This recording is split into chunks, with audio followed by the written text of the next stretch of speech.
মা, বাবা, তোমরা দুজনেই আমাকে একা রেখে কোথায় চলে গেলে?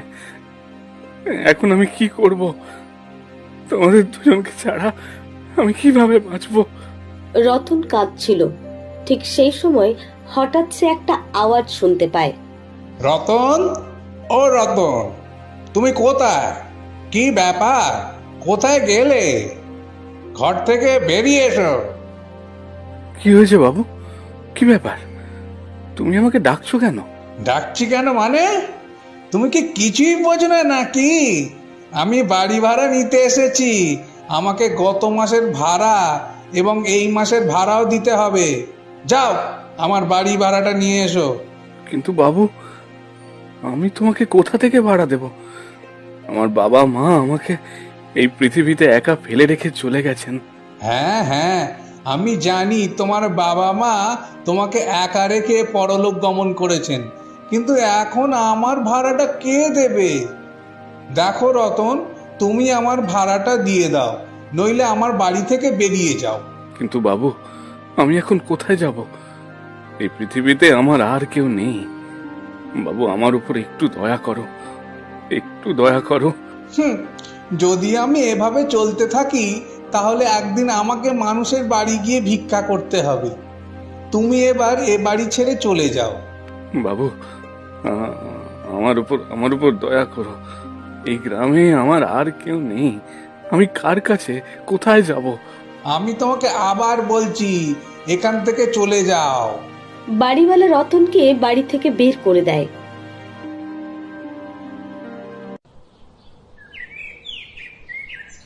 এখন আমি বুঝতে পারছি না কোথায় যাব, কার কাছে যাব। তার উপর আমার খুব খিদেও পেয়েছে। রতন ক্লান্ত হয়ে বনের দিকে হাঁটতে শুরু করে এবং কিছু দূর হেঁটে একটি গাছের নিচে বসে পড়ে। আমার সাথে এসব কি যে হচ্ছে! আমি জানি না আগের জীবনে আমি কি খারাপ কাজ করেছি, যার জন্য এই জীবনে আমি এত কষ্ট পাচ্ছি। আমার বাবা মা আমাকে এই পৃথিবীতে একা রেখে চলে গেছেন। এখন তো আমার থাকার জায়গাও নেই। আমি এই গ্রামের সবার কাছে গেলাম, কিন্তু কেউ আমাকে সাহায্য করেনি। তার উপর আমার এত খিদে পেয়েছে। হে ভগবান, আজ আর খাবার পাবো কিনা জানি না। সেই গাছের উপর বসে থাকা একটি বাঁদর রতনের সমস্ত কথাবার্তা শুনতে পায়। মনে হচ্ছে এই ছেলেটা খুব দুঃখী আর বেচারা খুব ক্ষুধার্ত। অপেক্ষা করো, আমি এখনই তোমার জন্য কিছু খাবারের ব্যবস্থা করছি। তারপর বাঁদরটি গাছের উপর থেকে কিছু ফল ছিঁড়ে রতনের দিকে ছুঁড়তে থাকে। ও, ওখানে যাই। এই আমগুলো খেলে আমার খিদে মিটবে। এরপর রতন তৎক্ষণাৎ সে আমগুলি খেয়ে ফেলে। তোমার পেট ভরেছে নাকি আমি তোমার জন্য আরো ফল তুলবো? আরে, এই আওয়াজ কোথা থেকে আসছে? আমি এখানে আশেপাশে তো কাউকে দেখতে পাচ্ছি না। আরে, আমি তোমাকে বলছি, অপেক্ষা করো, আমি নিচে আসছি। তুমি কি এই আমগুলো আমাকে দিলে? হ্যাঁ হ্যাঁ, আমি তোমার জন্য ফল দিচ্ছিলাম। যদি তোমার আরো খিদে পায় তাহলে আমাকে বলো, আমি আরো ফল তুলে তোমাকে দিতে পারি। না না, এই আমগুলো খাওয়ার পর আমার পেট ভরে গেছে। আমাকে এই আমগুলো দেওয়ার জন্য তোমাকে অনেক ধন্যবাদ। আরে, ধন্যবাদ দেওয়ার কি আছে? তুমি ক্ষুধার্ত ছিলে, তাই আমি গাছ থেকে তোমার জন্য কিছু ফল তুলে দিয়েছি। এতে আর নতুন কি? কিন্তু তুমি যা বলেছ আমি সবই শুনেছি। তুমি খুবই দুঃখিত, তাই না? কি ব্যাপার? ওহে প্রিয় বাঁদর, তোমাকে বললেও আমার কষ্ট কমবে না। তুমি ঠিকই বলেছ, কিন্তু দুঃখ ভাগাভাগি করলে মনের বোঝা হালকা হয়। বলো তো, কি ব্যাপার? আরে প্রিয় বাঁদর, মাত্র কয়েক মাস আগে আমার বাবা মা আমাকে এই পৃথিবীতে একা রেখে চলে গেছেন। তাদের চলে যাওয়ার পর এই পৃথিবীতে আমার আর কেউ নেই, এবং আজ বাড়িওয়ালা আমাকে বাড়ি থেকে বের করে দিয়েছে। আমি এখন কোথায় যাব জানি না। আমি গ্রামবাসীদের কাছে সাহায্য চেয়েছিলাম, কিন্তু কেউ আমাকে সাহায্য করেনি। আমি এখন কোথায় থাকবো, কি খাবো, কিচ্ছু বুঝতে পারছি না। আরে, তোমার সাথে তো খুব খারাপ হয়েছে, কিন্তু চিন্তা করো না। যেমন তোমার পৃথিবীতে কেউ নেই, তেমনি আমারও এই পৃথিবীতে কেউ নেই, কোনো বন্ধু নেই, আমি একা। তোমারও কি বাবা মা নেই? হ্যাঁ বন্ধু, আমার মা বাবাও এই পৃথিবীতে আর নেই। আমার বাবা মাকে একসময় এক সিংহ খেয়ে ফেলেছিল, তারপর থেকে আমি এই বনে একাই থাকি। এর মানে আমাদের দুজনেরই বাবা মা নেই, আমরা দুজনেই অনাথ। তুমি একেবারে ঠিক বলেছ, কিন্তু এখন আর তোমাকে চিন্তা করার কোনো প্রয়োজন নেই। আজ থেকে আমরা দুজনেই এই জঙ্গলে একসাথে থাকব। তুমি আমার সাথে আমার বাড়িতে এসো, এবং আজ থেকে তুমি আমার সাথেই থাকবে। আমরা দুজনেই আজ থেকে বন্ধু। আমাকে তোমার সাথে রাখতে তোমার কোনো সমস্যা হবে না? আরে, তুমি কি বলছো? আমি তো তোমাকে বললাম যে আজ থেকে আমরা দুজনেই বন্ধু। তাহলে আমার সাথে আমার বাড়িতে থাকলে কিসের সমস্যা? কিন্তু বন্ধু, আমি গাছে উঠতে জানি না। না না, ওটা নিয়ে একদম চিন্তা করো না। আমি তোমার জন্য একটা সিঁড়ি বানাবো, যা দিয়ে তুমি গাছে উঠবে। এই বলে বাঁদরটি একটি সিঁড়ি তৈরি করে এবং রাজুকে তার বাড়িতে নিয়ে যায়। চলে এসো বন্ধু, এখন তুমি এই সিঁড়ি দিয়ে উপরে উঠে আসতে পারবে। সিঁড়ির সাহায্যে রতন গাছে ওঠে। দেখো বন্ধু, এটা আমার বাড়ি। আজ থেকে আমরা দুজনেই এখানেই থাকবো। এখানে কোনো বন্য প্রাণী, সিংহ বা ভাল্লুকের আসার কোনো আশঙ্কাই নেই। বন্ধু, তোমার বাড়িটা খুব সুন্দর। এরপর রতন এবং সেই বাঁদরটি দুজনে মিলে একসাথে থাকতে শুরু করে। দুজনেই খুব খুশি হয়েছিল। তারা প্রতিদিন বনের পুকুরে এইভাবে স্নান করতে যেত।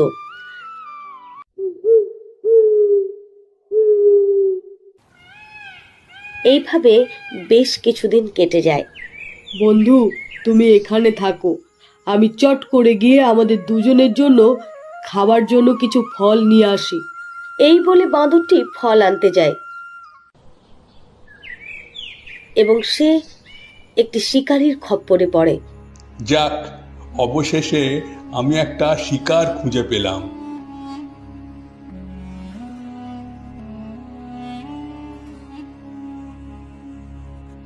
ইতিমধ্যে শিকারী রতনের বন্ধুকে ঘায়েল করে এবং সে তাকে সেখান থেকে তুলে নিয়ে যায়। যখন রতন তার বন্ধুর জন্য অপেক্ষা করছে, আমার বন্ধু এখনো ফিরে এলো না কেন? প্রতিদিন তার এত সময় তো লাগে না। সে কি কোনো সমস্যায় পড়েছে? এটা ভাবতেই আমার খুব কষ্ট হচ্ছে। আমাকে যেতে হবে এবং তাকে খুঁজতে হবে। আমি জানি না আমার বন্ধুটি কি অবস্থায় আছে। রতন চিৎকার করে বনের মধ্যে তার বন্ধুকে খুঁজতে থাকে, কিন্তু সে কোথাও তার বন্ধুকে খুঁজে পায় না। বন্ধু, ও প্রিয় বন্ধু, আমাকে ছেড়ে কোথায় চলে গেছো? বন্ধু, ও বন্ধু। আরে কি হয়েছে? কাকে তুমি বন্ধু বলে ডাকছো? তোমার বন্ধুকে এই জঙ্গলে হারিয়ে গেছে? আরে, এখন তোমাকে কি বলবো? আমার বন্ধু একটা বাঁদর। রতন পুরো ব্যাপারটা যুবকটিকে খুলে বলে। তুমি এখানে থাকো, আমি চট করে গিয়ে আমাদের দুজনের জন্য খাবার জন্য কিছু ফল নিয়ে আসি। তুমি কি আমার বন্ধুকে কোথাও দেখেছো? আরে হ্যাঁ, এখনই তো দেখলাম একজন শিকারী এখান থেকে একটা বাঁদরকে ধরে নিয়ে যেতে। হয়তো ওটাই তোমার বন্ধু। তুমি কি আমাকে ওই শিকারীর কাছে নিয়ে যেতে পারবে? হ্যাঁ হ্যাঁ, আমার সাথে এসো, আমি তোমায় নিয়ে যাচ্ছি। এই কথা বলার পর রমেন ও রতন তার বাঁদর বন্ধুকে খুঁজতে বেরিয়ে পড়ে। কিছুক্ষণ হাঁটার পর তারা একটি শিকারীকে দেখতে পায়। ও হ্যাঁ, এটা আমার বন্ধু। দয়া করে আমার বন্ধুকে ছেড়ে দাও। এই শিকারী, তুমি এই বাঁদরটাকে ছেড়ে দাও। তোমার কি একটুও দয়া নেই? তোমরা এই নিরীহ প্রাণীদের শিকার করো কেন? আরে, তুমি কে? আমাকে আটকানোর কে হে? আমি তোমাকে অনুরোধ করছি, সে আমার বন্ধু। আমি তাকে ছাড়া বাঁচতে পারবো না। দয়া করে তাকে ছেড়ে দাও। আমি তোমার সামনে হাত জোড় করে বলছি। তুমি যা চাও আমি তোমাকে দেব, কিন্তু দয়া করে এই বেচারা বাঁদরটিকে ছেড়ে দাও। ঠিক আছে, ঠিক আছে, তোমরা দুজনেই যখন বলছো তাহলে আমি এই বান্দরটিকে ছেড়ে দেব, কিন্তু বিনিময়ে আমার কিছু টাকা চাই। ঠিক আছে, ঠিক আছে, এই টাকাটা নাও, কিন্তু এই বাঁদরটাকে ছেড়ে দাও। তাদের কথায় শিকারী বাঁদরটিকে ছেড়ে দেয় এবং কিছুক্ষণের মধ্যেই শিকারী একটি সুন্দর প্রাণীতে রূপান্তরিত হয়, যা রতন এবং রামুকে হতবাক করে দেয়। সেই সুন্দর কৌশলটি জাদুকরী ভাবে কাজ করার সাথে সাথে বাঁদরটি সম্পূর্ণ সুস্থ হয়ে ওঠে। বন্ধু, তুমি এখন ঠিক আছো তো? হ্যাঁ বন্ধু, আমি ঠিক আছি। আমার কিছু হয়নি, আমি একদম ভালো আছি। তোমাদের সকলের আচরণ দেখে আমি খুব খুশি। রতন, তোমার ও তোমার বাঁদরের মধ্যে বন্ধুত্ব খুবই দৃঢ়। আর রমেন, তুমি একজন খাঁটি হৃদয়ের মানুষ, যে দুজন প্রকৃত বন্ধুকে একত্রিত করার জন্য অনেক কিছু করেছে। না না, এটা তো আমার কর্তব্য ছিল। কিন্তু তুমি কে? রমেন, আমি ছদ্মবেশ ধারণ করে মানুষের পরীক্ষা নিই, এবং যদি কারো হৃদয় পরিষ্কার থাকে তাহলে তাকে উপহার দিই। বলো, তুমি কি উপহার চাও? আমরা কোনো উপহার চাই না। আমি আমার বন্ধুকে খুঁজে পেয়েছি, এটা আমার জন্য অনেক আনন্দের বিষয়। এখন আমি এটা ছাড়া আর কিছুই চাই না। তুমি ঠিক বলেছো বন্ধু। এই উপহার নিয়ে আমি কি করব? এই পৃথিবীতে আমার কেউ নেই। আমার এক স্ত্রী ছিল, যে বহু বছর আগে আমাকে এই পৃথিবীতে একা ফেলে চলে গিয়েছিল। তারপর আমি গ্রামে একা থাকি। আমার কোনো কিছুর প্রয়োজন নেই। ঠিক আছে, কিন্তু আমি তোমাকে কিছু দিতে চাই। যখন সে সেই সুন্দর কৌশলের অলৌকিক কাজটি করে, হঠাৎ সেখানে সোনার অলংকারে ভরা একটি পাত্র উপস্থিত হয়। এই নাও, তোমাদের সততা ও মানবতার পরিচয় হিসেবে এই উপহারটা তোমরা রাখো। তোমাদের নিজেদের মধ্যে ভাগ করে নিও। আমি এখন আসি। চোখের নিমেষে সেই সুন্দর যন্ত্রটি উধাও হয়ে যায়। তুমি এই গয়না ভরা পাত্রটি রাখতে পারো, আমাদের এটার দরকার নেই। একটা কথা বলতে পারি? তোমাদের দুজনেরই এই পৃথিবীতে কেউ নেই, আর আমিও এই পৃথিবীতে একদম একা। আমরা তিনজন কি সুখে দুঃখে একসাথে থাকতে পারি না? কেন বন্ধু, আমাদের কি করা উচিত? আমাদের তার কথায় রাজি হওয়া উচিত। তাহলে আমরা তিনজন একসাথে সুখে জীবন যাপন কাটতে পারবো। ঠিক আছে, আজ থেকে আমরা তিনজন একসাথে থাকবো। এইভাবে সেই সোনার গয়নার সাহায্যে তারা তিনজনে একটি বাড়ি কেনে।